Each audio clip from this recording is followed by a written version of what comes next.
Ֆարշը խփեցինք, ընկերներ ջան, ահա, շատ լավ մանրացրել ենք։ Հիմա մենք ունենք այսպիսի թաղանթներ, 6 հատ, պոչերը կապում ենք թաղանթների, հետո կդնենք տաք ջրի մեջ։ Անկյունները, պոչերը կապում ենք,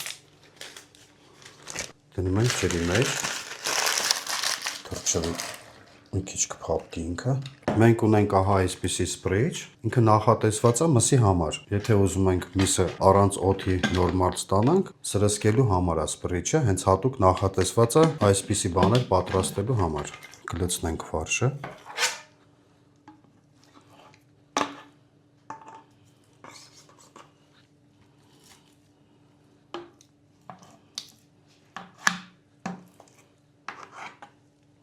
Հիմա կլցնենք այս թաղանթների մեջ, անկյունից այսպես, լցնելով կգանք։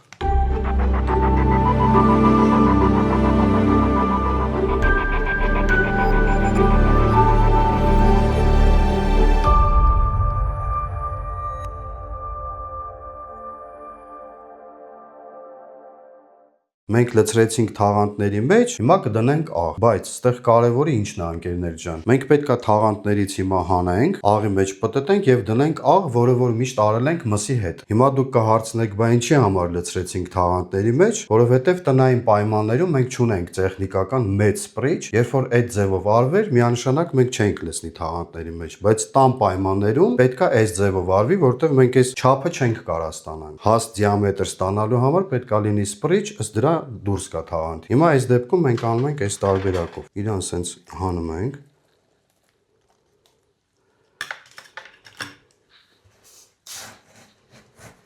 Լցնում ենք աղը։ Ստեղ։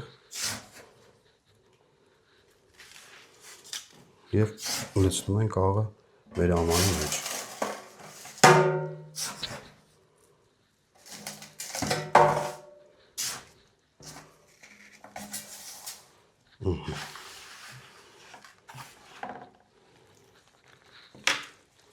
Այստեղ ինքը նայեք արդեն դուրս եկավ, շատ լավ է, այս ֆորման է մեզ պետք, այս ֆորման ստանալու համար, այսինչ պետք է արվի,